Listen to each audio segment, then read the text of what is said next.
PhD and master's dissertations. Master's dissertations, PhD thesis, and you'll see the conventions that have been followed there. In fact, you can find the structure of the dissertation right there, right? That could be of great help to you. But, sir, your field, sir? Visual arts. Pardon? Visual arts. Visual arts. And your topic? Materialization of culture and the influence in visual arts. Okay, now, when you're talking about Izikotana as a phenomenon, you are going to be looking at it as from an aesthetic point of view. You're going to invoke all these other arguments that are actually from the Frankfurt School, right? Williams, for example, right?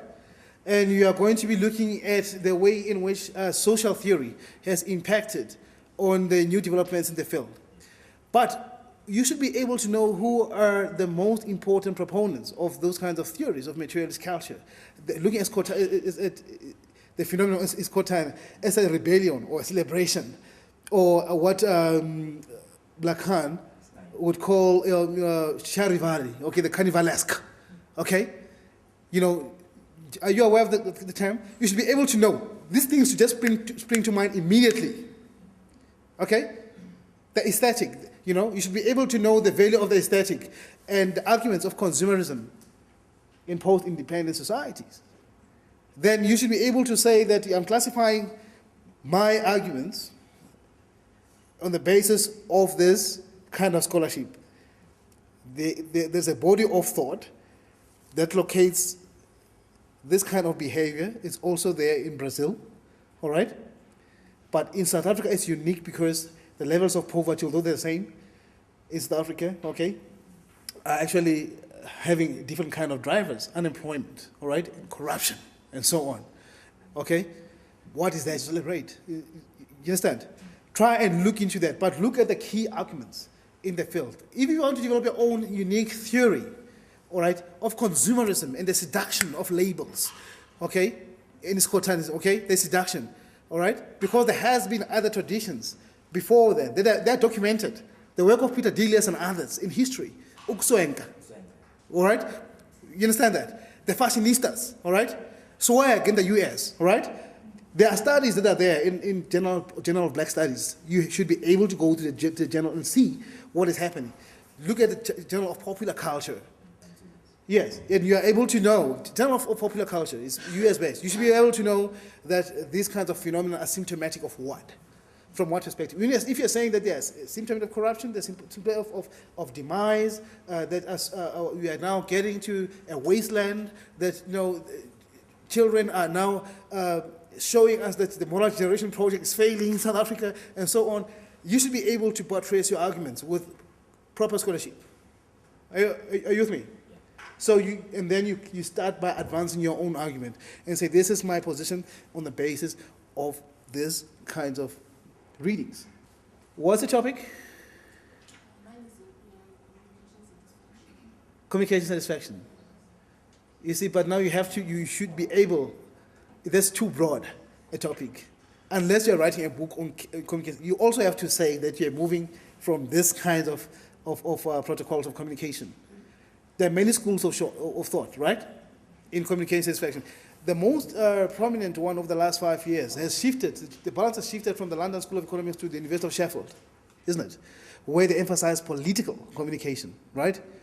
When you talk about that kind, it has actually taken over the notion by development scientists who are actually working the field of social marketing, isn't it? They've taken that over to come up with a whole new notion. But you have to find the chief proponents yourself and line them up against other. What's the pros and cons of using that? Know them, know the critiques, and find what works in the criticism. But show us evidence that you're not just using it because it's fashionable, but because Professor so-and-so is schooled, you know, the supervisor likes it. Because I know certain people, they'll know that, hey, that professor is a feminist, he's a radical feminist, or this one is a radical Marxist. Or you go to the professor, he's talking just decolonialism, decolonial this, decolonial that. Or you go to that one, we know that this one, you know, students have a knack of finding, right? That is, if a school, if a university does not come up with a school of thought like any other university, then we'll have a problem. Because we have niche areas which are there, displayed in our university website, and then you will know that the niche area of this department is this and that, here are the specialisms, then you are able to find that. And you go to the top journals in which they publish. I don't mean that people who publish in the same departmental journals, people who have a good, foothold, they've got a good footprint even elsewhere, outside the country, they are able to publish elsewhere, then you are able to see that they are moving in the right direction, okay? And then you are actually going to add to that discourse. Not going to there to be a disciple. By the way, when you're coming to study for a PhD, you're not coming to be my disciple. Let that be clear. All right? You are going to reread Fanon with me. You're going to reread Aimé Césaire with me. Michael Dash with me, the Literature of the Caribbean with me. You're going to reevaluate what it means to be within the Black Atlantic assemblage, not to endorse. All right? If you're going to defend, let's find new mechanisms of defending that school of thought. If you're going to come with that, of course, you're advancing the thought. That's original. Okay? Because there are certain people that we know that they are experimental psychologists, all right? All right? In other universities, we know there's structural psychology right there, right? Isn't it? They're thinking only about structural factors and nothing else, all right? When they graduate, we know the supervisor will have the same topic, but it's just in the KwaZulu-Natal area of Matateni. The same topic, but with special reference to the Capricorn district of Limpopo. With, but the topic is still the same. The methodology is the same. The readings are the same. The critiques are the same. That's no scholarship. Please. Right? Are we together? When you're talking about communication, therefore, what kind of communication satisfaction you're talking about? Are you talking about the one satisfaction to the person who's communicating or the consumer of the message, and so on? In what particular kind of context? All right? And proof samples. For example, the consensus on war in the Middle East also, was there satisfaction? You read Noam Chomsky, right? Right? Manufacturing consent with that in the age of communication, right? That's very important. You have to know what's in. Sir, you were saying something before I. Me? Yes. What's your area? My area is in development studies. Yes. We're doing platinum multinational corporations as an extension of imbalances in local economies.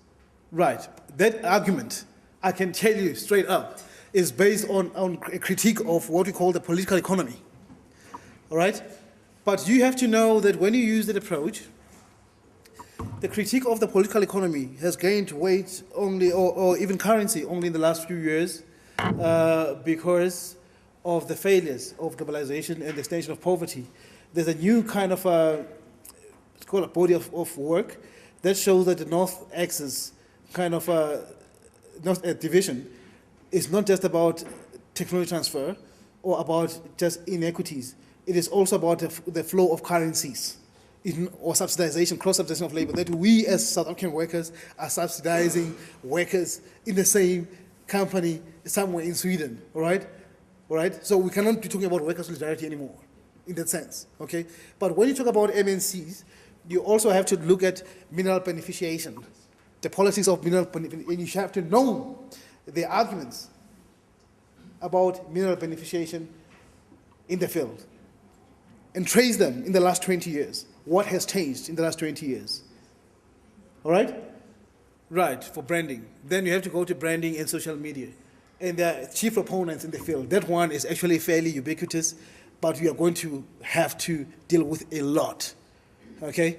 Because now you have to look at WordPress and blog sports, in defense of blog sports, the authority of blog sports, why are they useful, and who can post.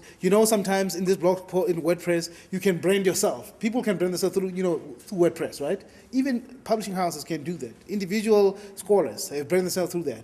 But as a university, do we need that kind of platform? What are the arguments around using social media platforms of a particular sort? Then you should be able to classify those, all right? And know who are the leading proponents.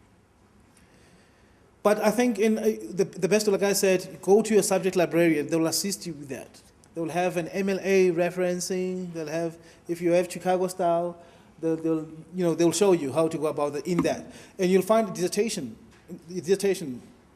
for the master's, if you're doing a PhD, a thesis for a PhD, go to the library and find three recent PhDs from your department, if you are theory of literature or English studies or whatever, and have a good look at it, right? Especially by your supervisor, right? And see the format it has taken. But also find the history of the thesis. Was it a problematic thesis or not, right? Okay? Remember, we are not about imitation, but innovation, right? Okay, so the APA reference is there. This Al Gore, we all know Al Gore, don't we? The man who was actually supposed to be the president, but the elections were rigged.